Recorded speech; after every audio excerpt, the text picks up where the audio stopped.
How y'all doing? Welcome to the Prepper Homestead workshop. Figure I'd talk about one of the most important things you need in a workshop, and that's workspace. It starts with a workbench. Well, this is one of my workbenches. This is the main workbench, kind of for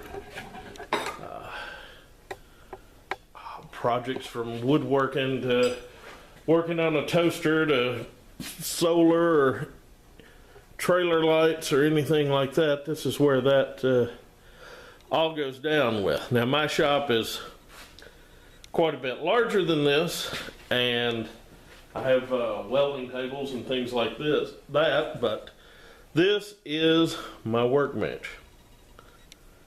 Now it's, how tall is this thing?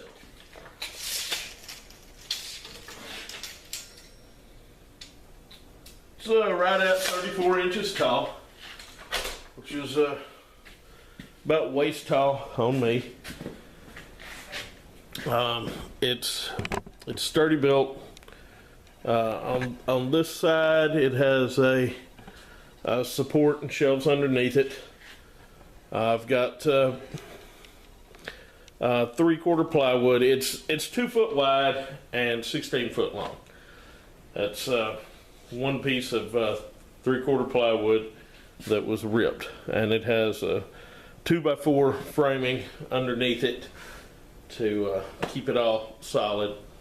Initially, the plan was to use this for a while and then add another piece of 3/4 plywood to make it that much thicker, but it hasn't been something that's been necessary. Something that's important in your workbench is a vise.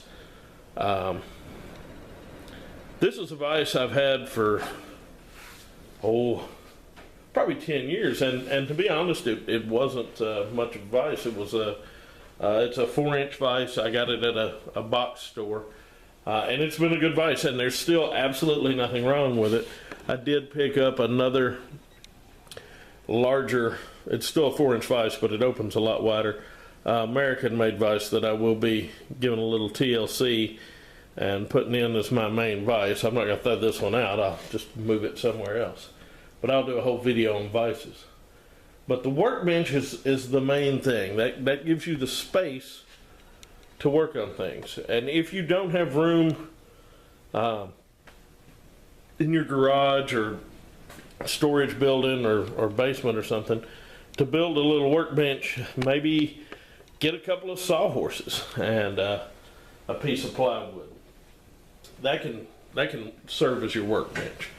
You can do a lot of stuff on your kitchen table. I wouldn't recommend it without putting something down. Maybe you get a piece of plywood or rubber mat or something to put down on your kitchen table to protect it. But having the surface to do things on makes a huge difference in a workshop. So this is my workbench. There are many like it, but this one is mine. But kind of the way I have it laid out, I've got, I charge my batteries down there, toolbox, various mechanics tools in it, sockets, things like that. I have full socket sets up on shelves above. The pegboard, the way I utilize it is, this might not work for everybody, but it works for me because I know where all my tools are.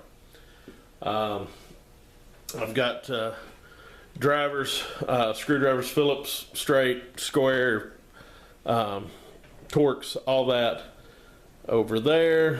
Then we go over here. I've got slip joint pliers into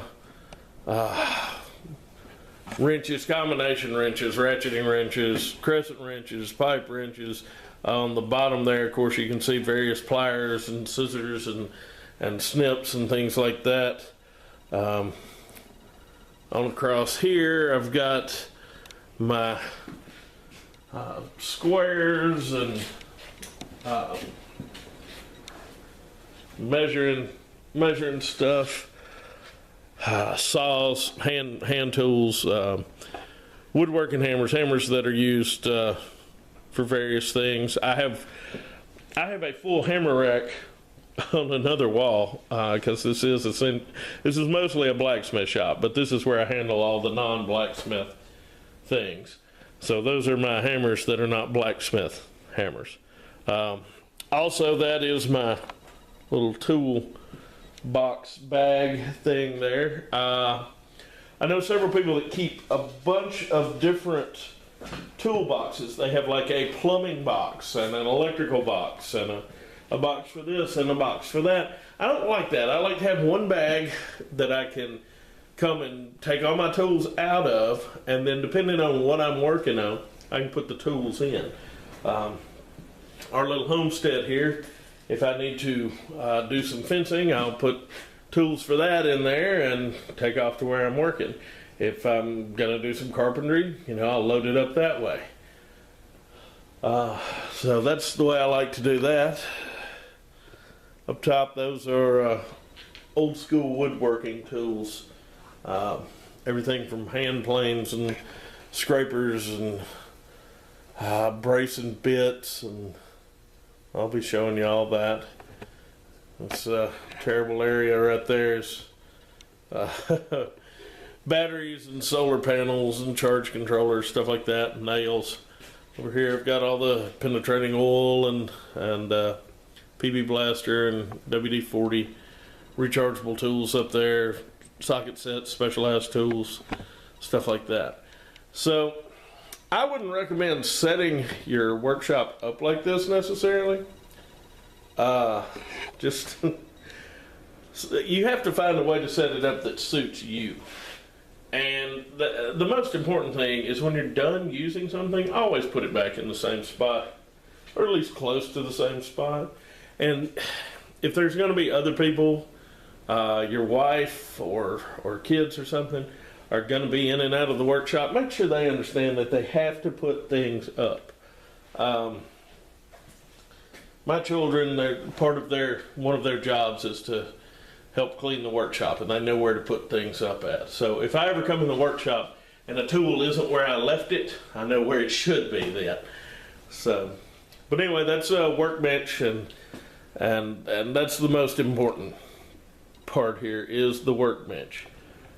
You can store your tools in a toolbox in a closet, but you need a workbench. The Black & Decker Playmates are still around. You can get those at estate sales and yard sales and stuff pretty cheap. You can buy a new one fairly cheap, but they're still a great thing to have if you're on limited space. You can hang it up out of the way or put it in the closet. So that's maybe an option if you don't have a space for a workshop. But anyway, hope y'all enjoyed it. Hope you got something from it, and we'll holler at you later.